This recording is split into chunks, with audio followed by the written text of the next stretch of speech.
संतान को उत्तम मनीष करिबारे बापा माँकर भूमिका। जड़े दंपति शिशु संतान को नहीं आचार्य देव सकाशे आसीचंती। माँ तार आंतरिक इच्छा प्रकाश करिले संतान को जेपरी भल मनीष किपरि करिपारिबे।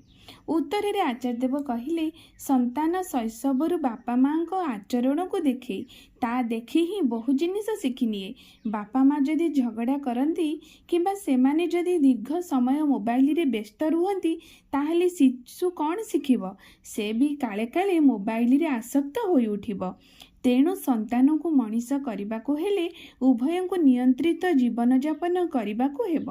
संतान सामने बापा माँ माने कदापि नेतिबाची आचरण करिवे नाही। शिशु को मनीष करने बापा माँ कथबार्ता इंगित इशारा कार्यक्रम सबू ही नियंत्रित और इष्टानुरूप हेबा दरकार। निजे अनियंत्रित चलन रे चली कदापि सुसंतान आशा करा जाई परिबो नाही। तेणु आम मानकु आमर चलन चरित्र व्यवहार को सुनियंत्रित करने को पड़िबो। तेबे जाई आमे आशा करिबा एक सुसंतानर आगमन को। जय गुरु।